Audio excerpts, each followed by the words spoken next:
Why are gay men so mean? You guys talk about this in my comment section a lot. And today, I'm gonna tell you the truth. A lot of gay men aren't mean because they're bad people. They're mean because they're scared. Now, that's not how it looks on the outside, right? On the outside, it looks like shade, sarcasm, quick wit, snarky humor, body critiques, cliquey social circles, all that. But underneath, what you're actually seeing is armor.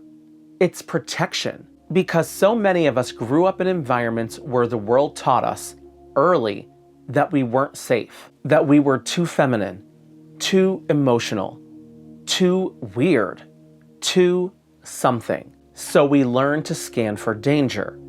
We learned to read the room before anyone could hurt us. And over time, that vigilance, that constant awareness turns into what looks like coldness or cruelty. Because if I can see your weakness first, or if I can throw the first jab, I don't have to feel my own vulnerability. That's the core of it.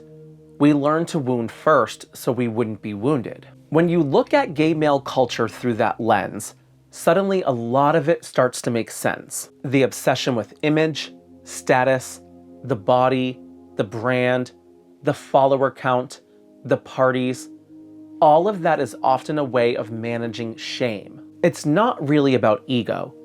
It's about survival. We are performing, I'm desirable, I belong, I matter. Because deep down, many of us internalize this tiny whisper that says, you're not enough. You'll be left if they see the real you. You grow up hearing, implicitly or explicitly, that something about you is wrong. And then you spend adulthood trying to prove it isn't. And proving it can look mean. It can look controlling. It can look like tearing others down, because that's the only way you were taught to feel tall. There's also the piece about scarcity. Gay culture, for decades, operated under the illusion that there's not enough love, not enough safety, not enough acceptance to go around. When the world tells you that your pool of options is smaller, you start to treat connection like a competition. You rank, you sort, you filter, hot or not, mask or femme, top or bottom, worth my time or not. And that competitive mindset, that survival strategy, gets mistaken for culture. But what it really is fear of abandonment turned into aesthetic. Then there's internalized homophobia. Nobody escapes it fully. It's the quiet voice that says, I'm fine being gay as long as I'm not that kind of gay. That voice is what drives so much of the meanness within the community. Because we've been conditioned to police each other. If I've rejected my softness, I'll mock it in you. If I've buried my vulnerability, I'll sneer at yours. It's projection as performance. You can literally watch it happen in real time. The way a group of men will roast someone for being too flamboyant or too emotional. And it's like you can feel that they're not really talking about him. They're talking about the parts of themselves they exiled a long time ago. And listen, none of this is unique to gay men. Straight men have their own versions of this. But what makes it especially intense in gay male culture is that our social world is also our dating pool. You can't fully separate friendship, attraction, competition, and desire. They all swirl together. So the rules of engagement get blurry. We perform confidence when we're insecure. We show contempt when we actually want closeness. And because vulnerability has so often been punished or rejected, we forget how to access it at all. So, what do we do with that? Because it's one thing to name it, it's another to change it. First, start by noticing your own armor. When do you put it on?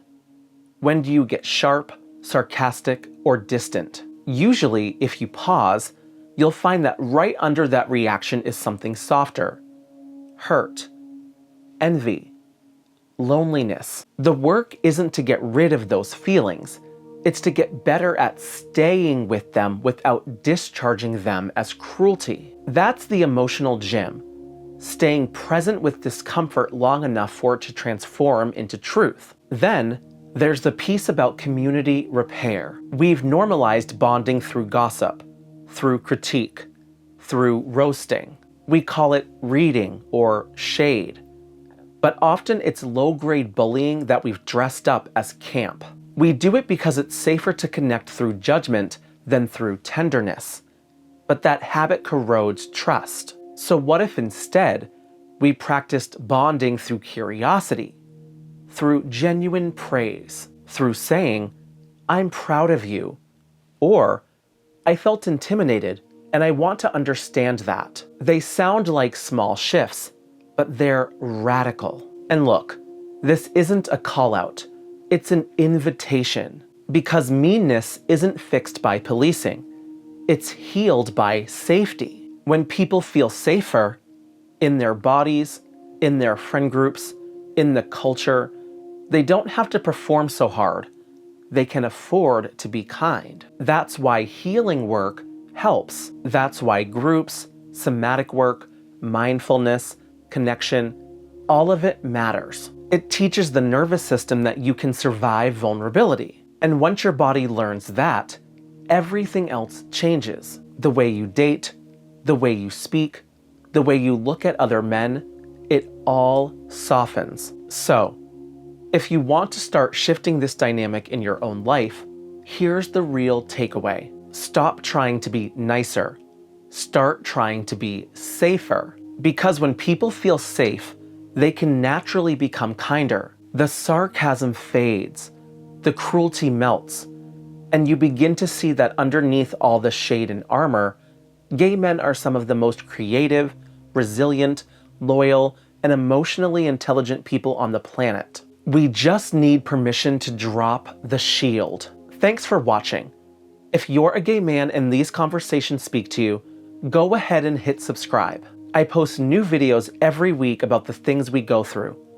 Love, identity, healing, and everything in between. I'd love to have you be part of this community. Take care of yourself, and I'll see you in the next one.